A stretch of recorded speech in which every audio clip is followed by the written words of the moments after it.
سلام، د نن سهار د 9 بجو خبرونو ته مو زه سمیع الامیني هرکلی وایم. د کابل ښار په یو هوټل کې د یو ځانمرګي برید په پایله کې 63 کسان وژل شوي او څه باندې 180 نور ټپیان دي. د کورنیو چارو وزارت وایي نصرت رحیمي وایي دغه پیښه تېره شپه نږدې 11 بجې د کابل ښار د شپږمې امنیتي حوزې اړوند په شهر ډوبۍ هوټل کې رامنځته شوې ده. طالبانو په دې پیښه کې خپل لاس لرل رد کړي او د دغه برید له غندلو سربیره یې ویلي چې دغه ډول قصدي وژنې هیڅ توجیه او جواز نه لري. طالبان وایي له امریکا سره د هوکړې د لاسلیک ورځ تر اوسه نه ده ټاکل شوې. په قطر کې د طالبان د سیاسي دفتر ویان سهیل شاهین وایي لا هم ځینې جزئیات دي چې وروستي شوي نه دي او دا چې وروستي شي نو تر هغې وروسته به د لاسلیک د ورځې په اړه پرېکړه وشي.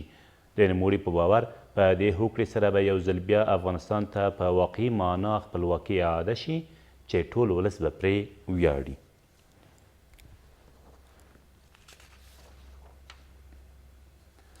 له دې سره سم ولسمشر غني وایي افغانان جمهوریت او سوله غواړي. ښاغلي غني تېره شپه په ارګ کې په ځانګړو مراسمو کې زیاته کړه چې افغان حکومت د نړیوال ټولنې تر څار لاندې د رڼو ټولشموله او عادلانه ټاکنو ترسره کولو ته ژمن دی څو د ملت جوړونې سفر چې زموږ سیاسي او فکري خپلواکي به پکې خوندي وي په بریالیتوب سره دوام ورکړو. دا مراسم د هیواد د خپلواکۍ د اسلامي کلیزې د لمانځنې په اړه په کابل کې د استوګنو سفیرانو کور ډیپلوماټیک غړو او نړیوالو سازمانونو د مسؤلینو په ویاړ جوړ شوي وو. د فراه امنیتي مسؤلین وایي طالبان په دغه ولایت کې له ماتې سره مخ شوي دي. د دغه ولایت امنیه قمندان زیاتوي په تیرو 5 میاشتو کې د افغان ځواکونو په بېلابېلو عملیاتو کې د طالبان د نومول شوي والي په ګډون نږدې 1100 طالبان ته مرګ ژوبله اوښتې ده. له دې سره سم د دغه ولایت استازي وایي یا د هڅې کافي نه دي او فراه لا هم د طالبانو د کلابندۍ له ګواښ سره مخ دی. ما از وضعیت کنونی راضی نیستیم. این برای ما قابل تحمل نیست. سقوط پستی سلطان میر جدی پیگیری میکنیم. سقوط پستی حیدر قلیر جدی پیگیری میکنیم و هر کسی که غفلت وظیفوی کرده باشند از جنرال که احترام دارم دست زور میبوسم و تا پایین ترین باید به سزای اعمال خود برسد. د مسئولینو څخه ګیله نه کوم.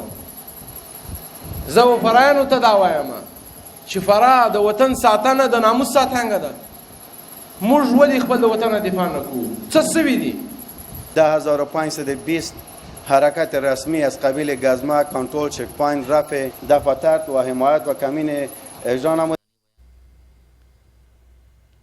او په ننګرهار کې د پوهنې ریاست له لوري د غازي امان الله خان د میرمنې ملکه سریا د ژوند او فعالیتونو په اړه تېره ورځ یو ورځنی سیمینار جوړ شو. د دغه ولایت د پوهنې ریاست مسؤلین وایي د دغه سیمینار له جوړولو یې موخه د ملکه سریا د ژوند او فعالیتونو په تړاو میرمنو ته د معلوماتو ورکړه ده. له دې سره سم د دغه سیمینار یو شمېر میرمنو په خپلو مقالو کې ملکه سریا د هیواد آبادۍ په برخه کې د پراخې ونډې درلودونکي او غازي امان الله خان ته د خپلواکۍ د فکر ورکوونکي وبلله.